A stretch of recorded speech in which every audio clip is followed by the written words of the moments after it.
What about this, what you told me before about the ranging? Do you still have some doubts about that, or is everything resolved now? We're getting good ranging data now, Yuri. Сейчас мы получаем хорошие данные по измерению дальности. 9/10 of a mile and have him wired. Super, Tom. Houston Flight, ЦУП Москва. Корабль «Союз» готов к стыковке. Sure, the flight director and the other people here in the control center are happy to know that. I'd like you to know that Apollo is go for dock also. Спасибо, Юрий Степанович, очень рада это слышать. Я уверен, что все остальные наши управленцы и руководитель полета будут тоже очень рады это слышать. Что касается Аполлона, Аполлон тоже готов к стыковке. And if you'll excuse me just for a minute, I'll pass that word on now. Вы меня сейчас извините, я передам ваше разрешение на стыковку. You can see his antennas from out here, deck gas. Roger. Apollo, Houston, I got two messages for you. Moscow is go for docking. Houston is go for docking. It's up to you guys. Have fun. All righty, sounds good. Follow me now, Mila, Alexei. Mid-July 1975. An American Apollo spacecraft and a Soviet Soyuz spacecraft prepare to join in Earth orbit, 140 miles above the Atlantic near Portugal. During their two-day joint flight, astronauts and cosmonauts transferred between spacecraft. They conducted space experiments, and they tested a compatible rendezvous and docking system, evaluating its potential as the universal standard on future spacecraft for docking and rescue. The mission climaxed more than 3 years of planning and preparation, a time during which differences in language, in technology, in political creed were set aside in favor of the common goal. This was the mission that opened the door to international manned spaceflight, the mission that set the course for joint flights of the future. This was the mission of Apollo-Soyuz.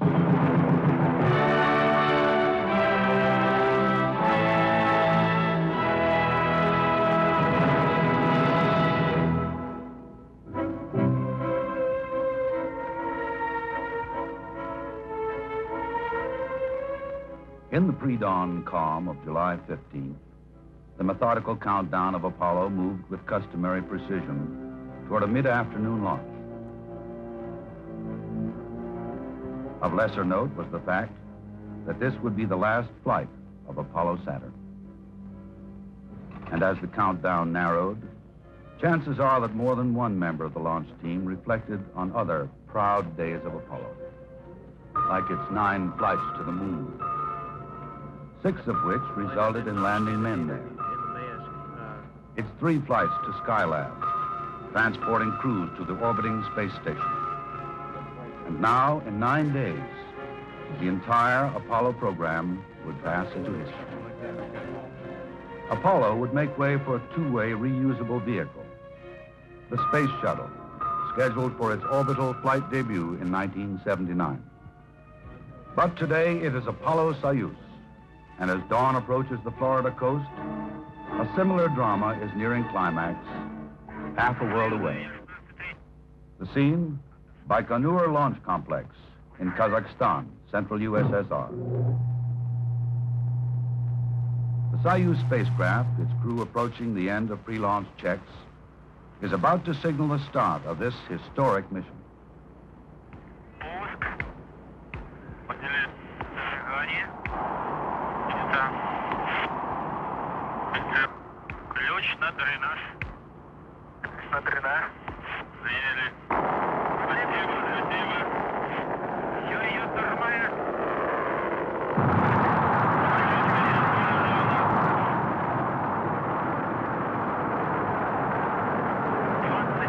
At Mission Control Moscow, flight controllers monitor Soyuz as it gathers momentum en route to orbital altitude.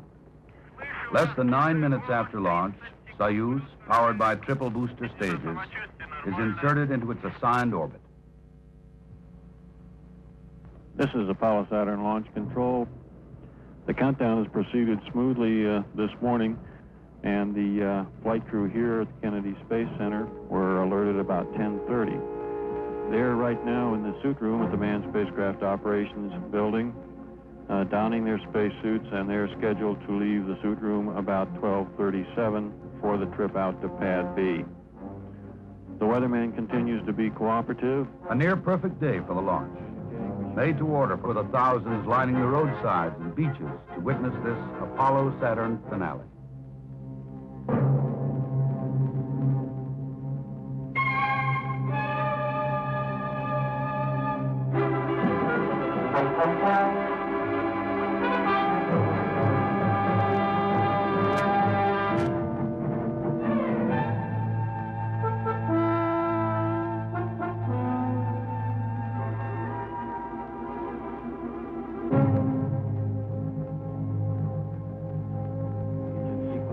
At 3.1 seconds in the countdown. We'll hold down till thrust builds up. 11. Engine 10, ready light on. 9, 10, 9, 8, 7, 6, 5, 4, 3, 2. Engine sequence start. 1, 0. Launch commit. We have a liftoff. All engines building up thrust. Moving out. Clear the tower. Roger, power clear. Roger, Tom, you got good thrust on all engines. You're right on the money. 30 seconds and we're on the way. Stand by for mode 1 Bravo. Mark, 1 Bravo. 1 Bravo, 2 Gs. Roger. And cabin pressure's coming down. Roger. Apollo Houston, you're go for station. Roger, go for station.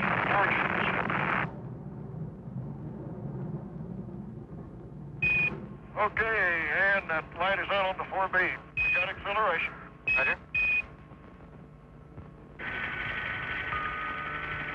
Apollo is placed in orbit. 5, 6, 9. Go. Now. MC auto. And before the flight is 3 hours old, the docking module is smoothly extracted from the second stage booster, left trailing behind. During the next 40 hours, Apollo, through a series of maneuvers, will slowly close the orbital gap with Soyuz. The two crews will meet again, not as members of this or that nationality, but as friends who for 3 years shared their separate cultures and customs, and a part of themselves.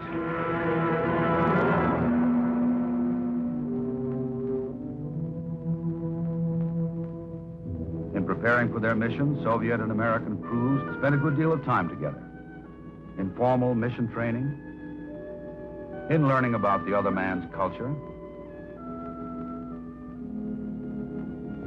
in getting to know the man himself.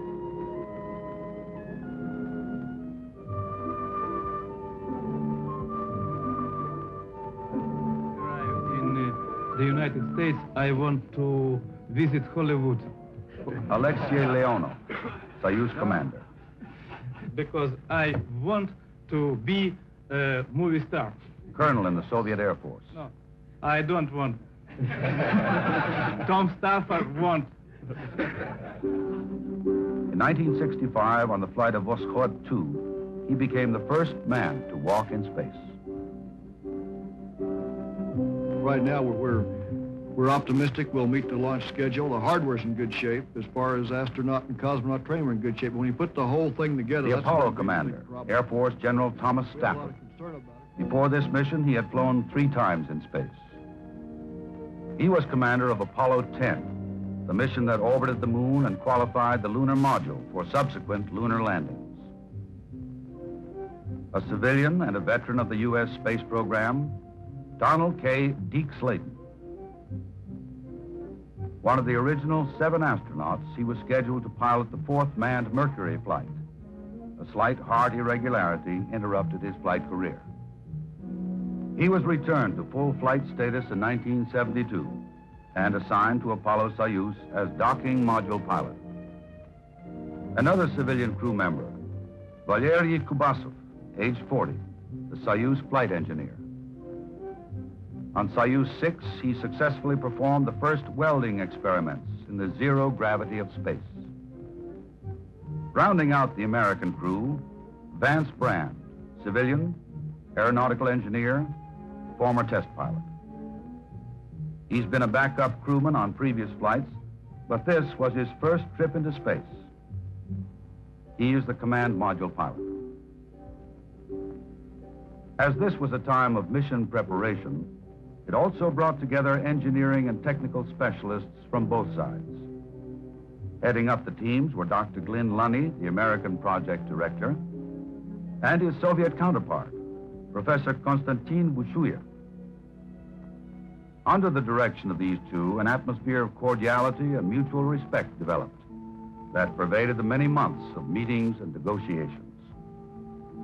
Joint groups were assigned to 5 general areas: communications and tracking, life support and crew transfer,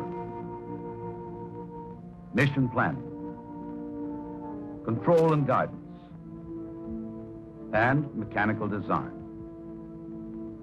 This latter category included the building of the first universal docking system. The system's development, its ultimate testing in space, constituted the specific goal of the Soviet-American space agreement signed in Moscow in 1972 by the chief executives of both nations. Although each nation designed and built its own half of the docking system, the interface, that is, the physical mating of the two, was a single design. Considering the language barrier, the differing technologies, 2 diverse political systems, the development program moved with relative ease. There were differences, to be sure, but none that was above negotiation and compromise. Perhaps Professor Bushuyev put those differences in the proper light. He said, "In our joint work, there has been only one contradiction. Dr. Lunny drinks black coffee, and I drink mine with cream."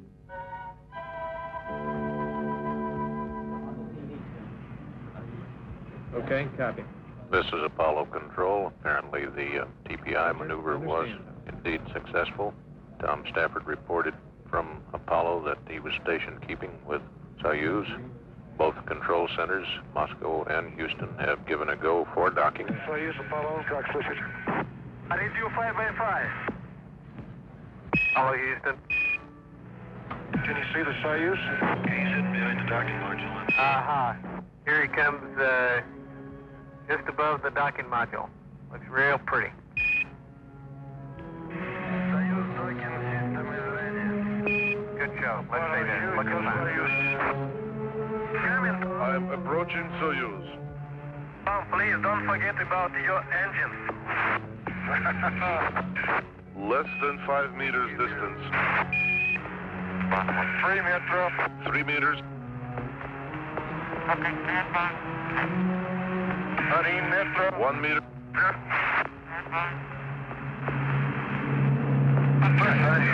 Contact.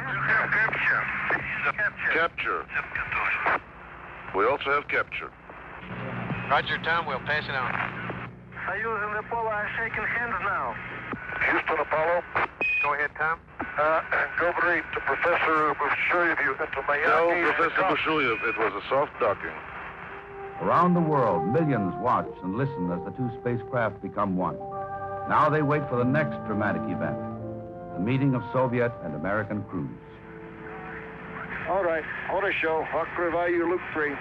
Okay, the camera. Ah! Got it? Okay, it'll stay open.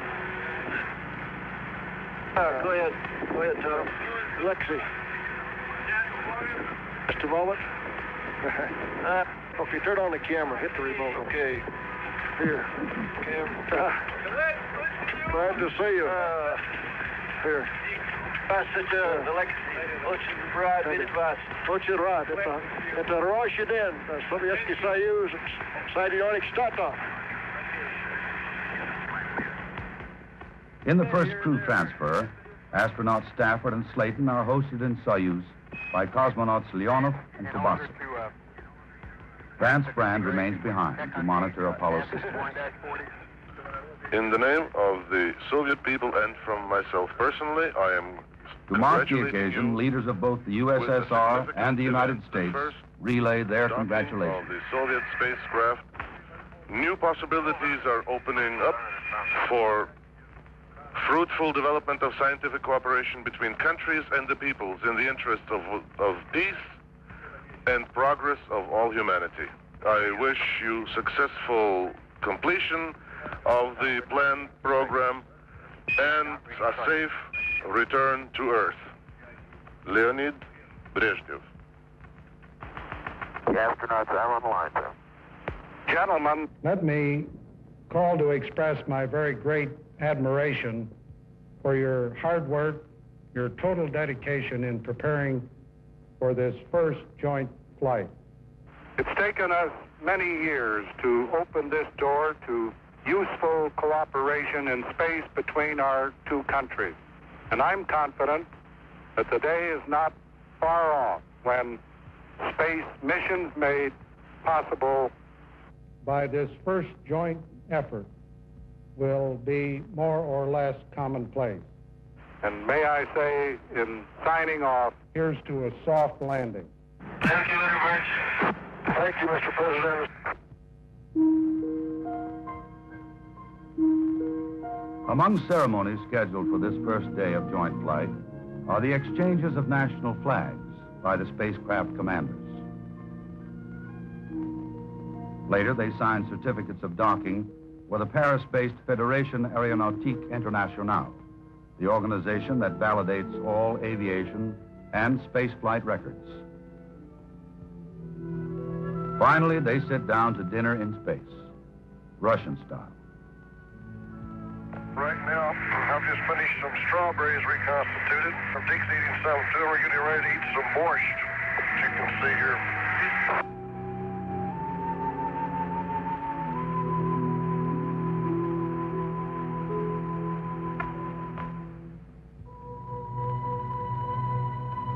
Following breakfast in their separate spacecraft, the crews begin the second day's slate of activities, which includes working on the joint experiments. An electric furnace is aboard for high-temperature testing of metal alloys and crystal material samples. One of these samples is a joint experiment. Investigators believe that uniform mixtures of metals and perfect lattice structures can be consistently achieved in materials in the non-gravity of space.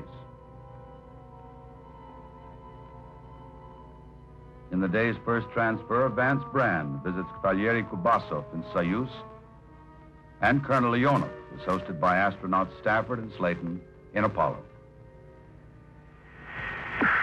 Hello, American people. The first Soviet American TV. Activities begin with a tour of both spacecraft. Kubasov shows Soyuz to the American audience. Tom Stafford explains Apollo to Soviet viewers. It's been a most rewarding 2 days here in space, working with the Apollo-Soyuz project. Soon after the third transfer, the spacemen field questions from the Soviet and American Soviet press. Union and the rest of the world has seen is the results of the determination, the cooperation, and the efforts by the governments of the two countries, by the managers, engineers, and all the workers involved. It's been a very rewarding experience. Roger, it's Moscow's turn to ask the questions that have been proposed by the press there. Thank you, Bo. Алексей Леонов. Насколько считаете вы комфортабельным корабль «Аполлон»? И как вам нравится американская пища? Consider the Apollo spacecraft to be, and how do you like the American food? Я сегодня 6 часов пробыл на космическом корабле «Аполло», это в космосе. Но as all philosophers says, the best part of a good dinner is not what you eat, but with whom you eat. Today, North of New England, as the workday ends, Tom Stafford presents Alexei Leonov's spruce tree seeds to be planted in Russian soil, a gift from the American people to the people of the Soviet Union to provide a living memorial to the flight. The spacecraft commanders also join the two halves of an Apollo-Soyuz medal. One half launched with Soyuz and the other half with Apollo to symbolize the link-up in orbit. When time comes to retire to their own craft, it's das vidanya and goodbye. The The joint experiments would resume the following day, but only by voice. The next face-to-face meeting would be in Moscow in September. This is Apollo Control. At acquisition here, we should have confirmation of undocking and a real-time television picture of Soyuz from Apollo as it backs away in preparation for the solar eclipse experiment. Solar eclipse occurs briefly and infrequently on Earth, giving scientists too short a time for adequate study. But with two-manned spacecraft and proper maneuvering, a solar eclipse can be simulated. Thus, with Apollo blotting out the solar disk, the Soyuz crew trained their cameras on the solar corona, recording pictures for later study.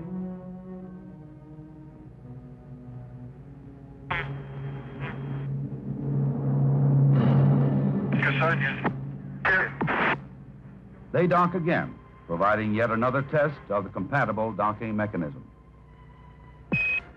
Apollo, Houston, it was a beautiful docking. We had a good picture. We can see Italy coming up in the Mediterranean right now.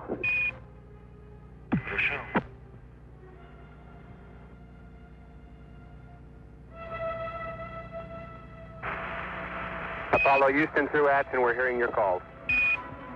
Roger. We have docked. Everything was on time, though. After some 3 hours, the two spacecraft separate for the last time, and Apollo maneuvers into position for the final joint experiment, ultraviolet absorption, the measurement of oxygen and nitrogen particles in the upper atmosphere.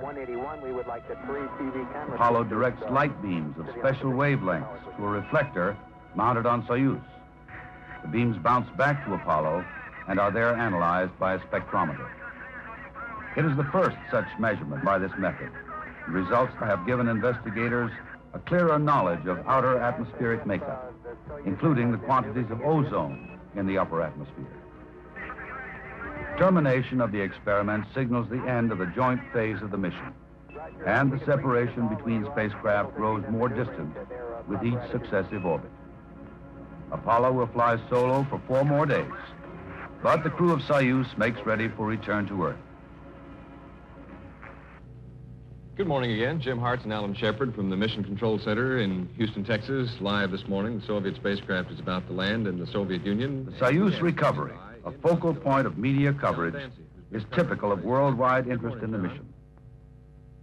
Not since the first landing on the moon 6 years earlier has the Houston News Center seen this much press activity. Beneath its single striped parachute, Soyuz settles to Earth in Soviet Central Asia.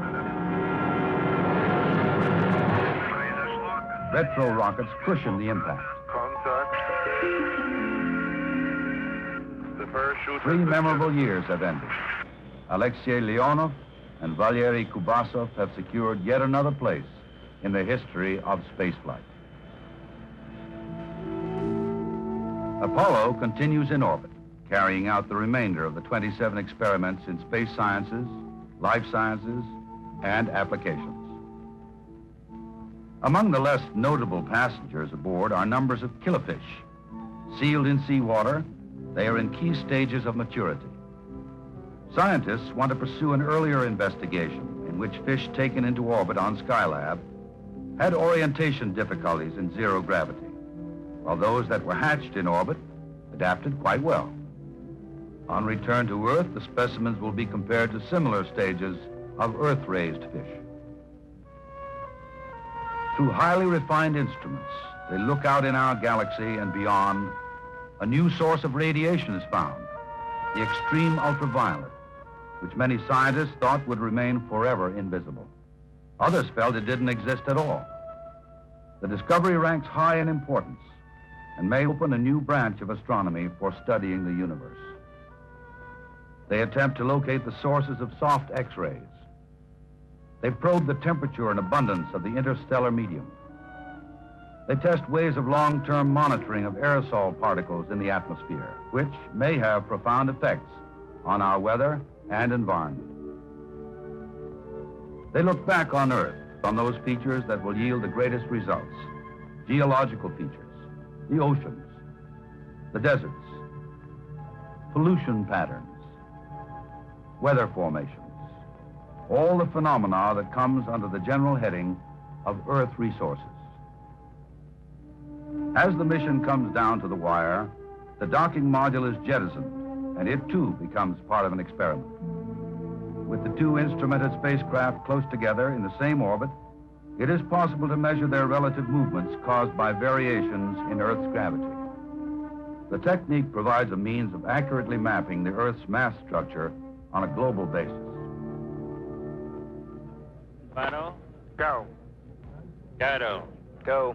Retro. Go, flight. GNC. Go flight. Apollo Control, 99 hours, 29 minutes, phase elapsed time. Flight Director Frank Littleton pulsing his flight controllers. ECOM reports everything looks fine. Go for the burn. Okay, Crip, everything's up. Great shape up here. The only thing we're concerned about is that you've got all your splashdown parties coordinated, over. Well, I've been working on that. Okay, sounds good.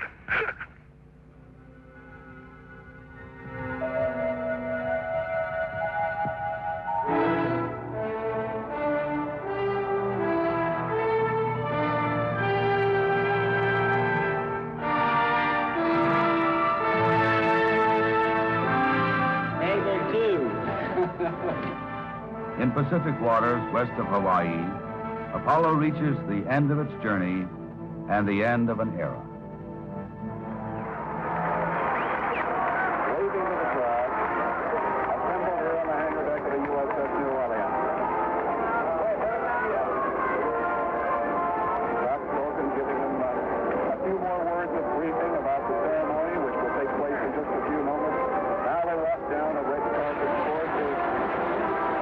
Thank you. I know it's customary to say that it's great to be back and we're happy to be here. We didn't know it at the time, but during re-entry, gas from the attitude thrusters had entered the command module, creating a hazard. Quick action by the crew in recognizing and correcting the problem avoided a potentially tragic incident. They were later hospitalized in Hawaii for observation and treatment. The symptom cleared in a few days, and the crew was released. The spirit and the letter of the 1972 joint agreement had been dramatically fulfilled.